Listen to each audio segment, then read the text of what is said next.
The new members of the International Space Station's Expedition 36 crew come from 3 different countries, but share a common trait. Each has wanted to fly in space since childhood. Fyodor Yurchikhin was born and raised in the Black Sea port city of Batumi in Soviet Georgia, growing up in a time and place where all the children wanted to be cosmonauts, where the winners of kids' games were called Gagarins. Yurchikhin wanted to be a part of that life, even if he couldn't be a dashing test pilot.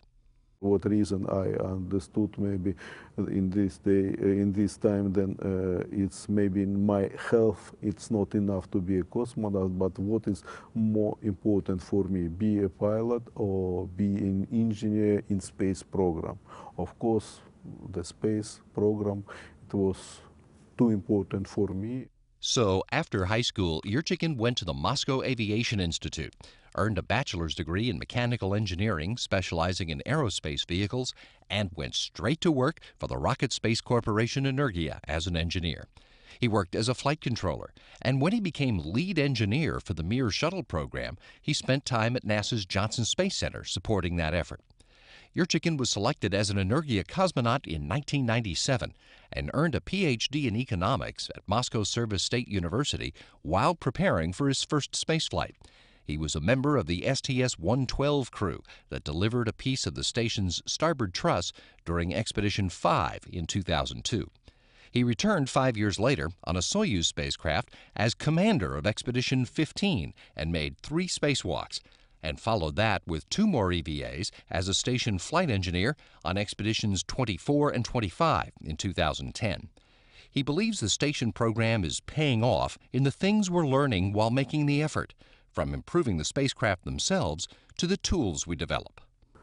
But the first big, exactly great sensor for digital camera, it was factored for this program. And now it's usual for everybody. It's usual for my daughters. It's usual for young boys and girls. I know my profession, it's very important for human.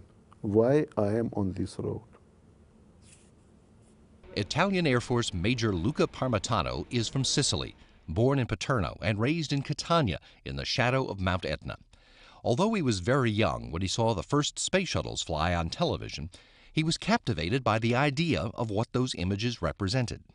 So I remember seeing the first astronauts floating around the space shuttle doing their job. And I think that even in a kid, as small as I was, I just thought that must be the greatest job in the world to be able to do those things and call it a living. So since then, I had this dream of becoming an astronaut. Parmitano won a scholarship to spend a year of high school in Southern California.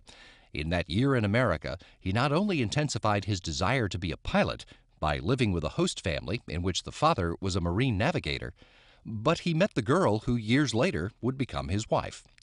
Back in Italy, Parmitano earned a bachelor's degree in political sciences at the University of Naples and graduated from Italy's Air Force Academy, then completed his basic training at the Euro-NATO Joint Jet Pilot Training Program at Shepherd Air Force Base in Texas.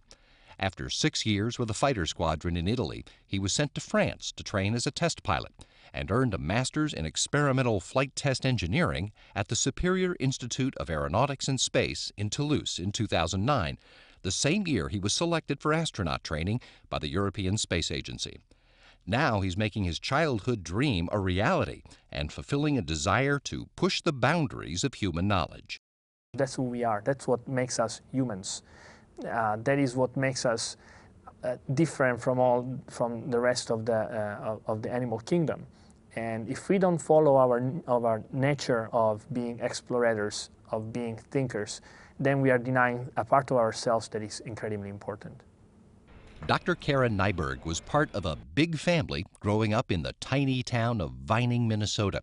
And from the time she was a very young girl, she knew she wanted to be an astronaut, although she doesn't know why. She learned some solitary pursuits as a little girl. I've been sewing. My mom taught me to sew when I was probably 5 or 6 years old. I've been drawing since I was also that age.